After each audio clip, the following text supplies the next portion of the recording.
Hi, good evening. Welcome po sa ating channel. So, ngayon po pag-usapan naman po natin kung bakit po hindi na po dapat or kinakailangan ma-impeach po ang ating Vice Presidente na si Sara Duterte. Okay po. Simulan po natin sa ating kondisyon po sa ating Pilipinas.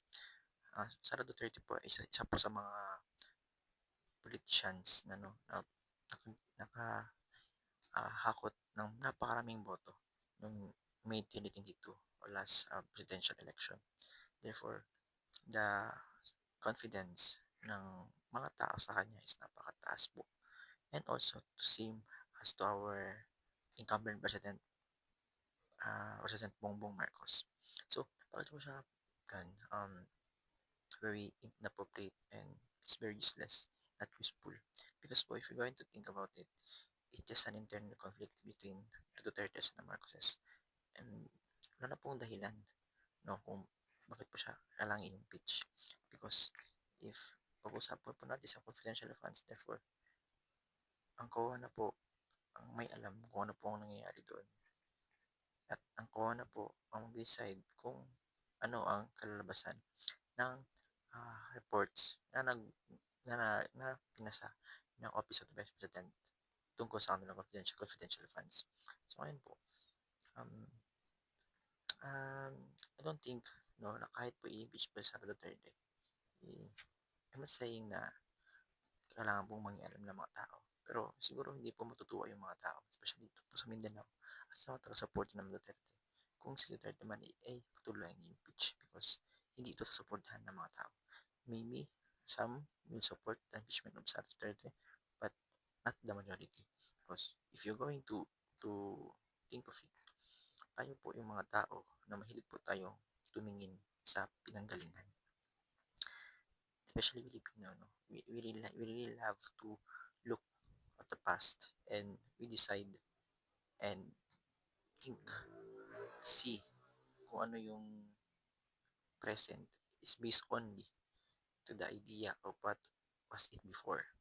Therefore, if you're going to compare the administration, the leadership of President Rodrigo Duterte to President Bongbong Marcos, ang masabi ko po na mas marami pong nagpagawa infrastructure and very visible and popular sa mga tao yung kanyang pamumuno and ang kanyang mga nagawa.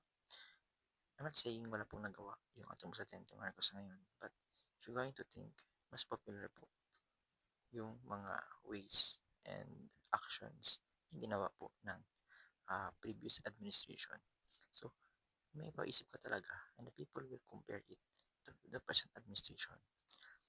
Although, I really love the idea of Marcos about or his implementation about the foreign policy.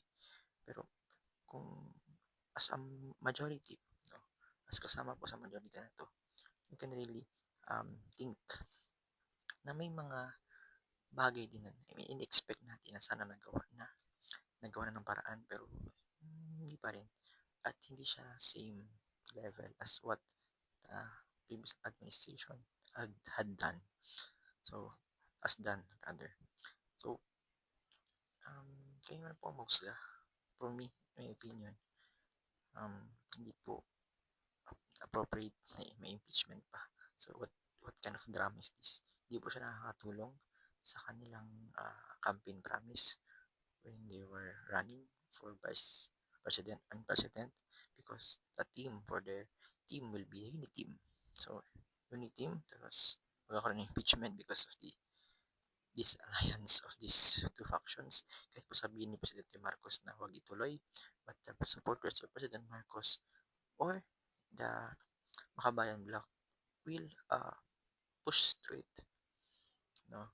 So, ang mga taong bayan na po ang siyang manghuhusga kasi tayo po ay demokrasiya. Maraming salamat po.